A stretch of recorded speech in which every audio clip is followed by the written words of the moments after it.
Caras senadoras, caros senadores, senador Guaraci Silveira, agora aqui publicamente, muito obrigada pelas referências generosas.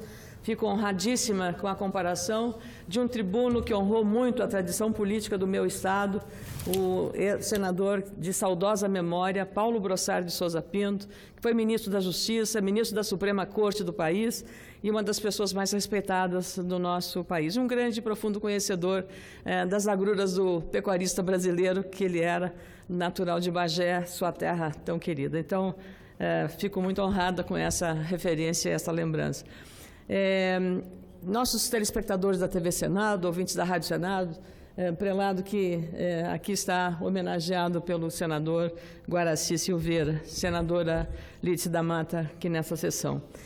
Eu ontem aqui usei essa tribuna para mencionar que havia uma apreensão que com a saída do juiz Sérgio Moro do comando da Lava Jato para assumir o convite, o desafiador que fez o presidente eleito Bolsonaro para comandar o Ministério da Justiça, agora ampliado ainda, incluindo o Ministério da Segurança Pública e outras atribuições de relevância, que poderia esta operação sofrer algum enfraquecimento. Ontem usei a tribuna para dizer que as escolhas que foram feitas, senador Gladson Cabelli, eleito em primeiro turno ao governo do Acre, que as escolhas feitas pelo juiz Sérgio Moro, agora ministro da Justiça, revelavam, ao contrário, um fortalecimento, porque os principais auxiliares do ministro da Justiça, Sérgio Moro, serão especialmente aqueles protagonistas atuantes na Lava Jato. Então, reforçou a convicção de que não haveria nenhuma perturbação ou fragilização desta que é uma das referências mais importantes do ponto de vista institucional, do ponto de vista do combate à corrupção e do ponto de vista do combate à impunidade em nosso país, envolvendo grandes grupos, envolvendo grandes lideranças políticas. Então, penso que isso foi feito. Hoje, um novo susto.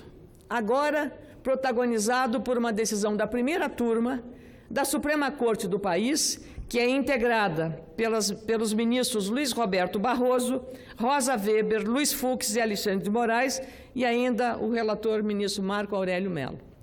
O que acontece neste caso? A Procuradoria-Geral da República sugeriu que um processo que envolve o inquérito de um recebimento pelo ex-prefeito do Rio de Janeiro,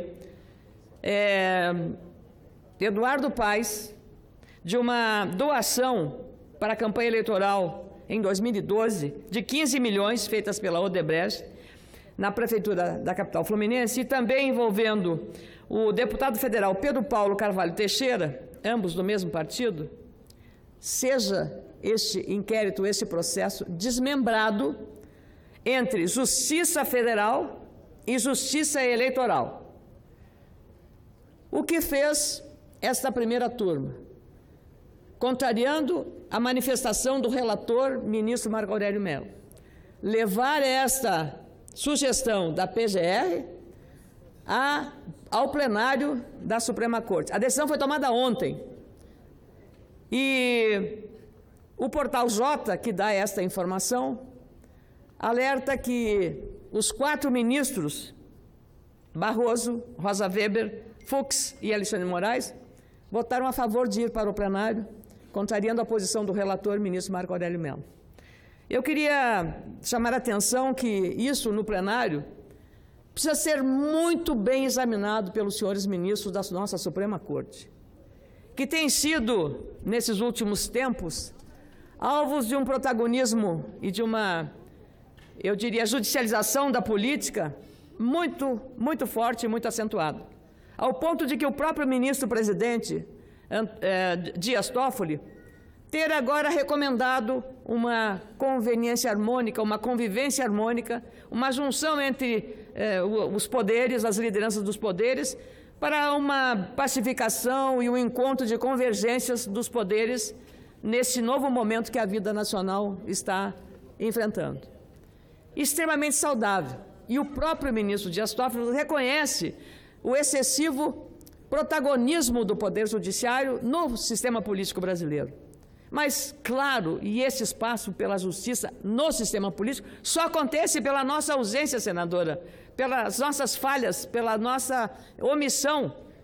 Na política, espaço vazio não existe. Ele fica vazio, alguém ocupa. E se o judiciário ocupou, é porque nós deixamos e abrimos as portas para isso, porque não fizemos a nossa parte. Eu penso que a Suprema Corte deve examinar muito esta questão, com muito rigor.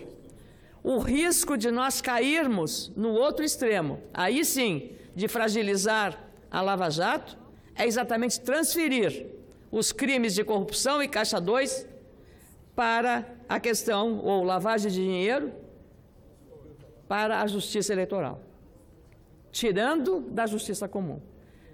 Aí sim nós temos um risco sério de enfraquecimento, de fragilização, de um retrocesso na Operação Lava Jato, que ganhou espaço e prestígio no país exatamente por simbolizar que a lei é igual para todos. Gente muito poderosa, ou quando jamais se imaginaria estar na cadeia. Nunca antes nesse país, como se falou já, se imaginaria que empreiteiros de alto coturno, alta envergadura política ou ao poder econômico estivessem hoje na prisão. Um ex-presidente da Câmara dos Deputados, poderoso.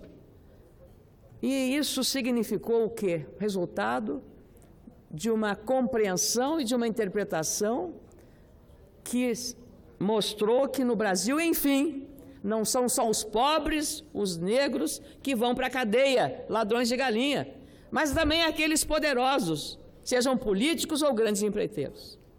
A sensação que a sociedade teve com essa operação é de que, enfim, o Brasil se tornou um país sério, um país muito sério, porque tem instituições, judiciário, Ministério Público, Polícia Federal, operando republicanamente.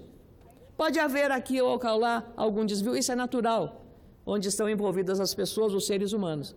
Mas essa decisão, no plenário da Suprema Corte, precisa ser avaliada com absoluto rigor, para evitar que a sociedade entenda que essa decisão, transferindo da Justiça Comum ou da Justiça Federal para a Justiça Eleitoral, os crimes de lavagem de dinheiro e também de corrupção, Caixa 2 em campanha eleitoral, a Justiça Eleitoral, isso terá, sem dúvida, reflexos muito negativos sobre a Operação Lava Jato.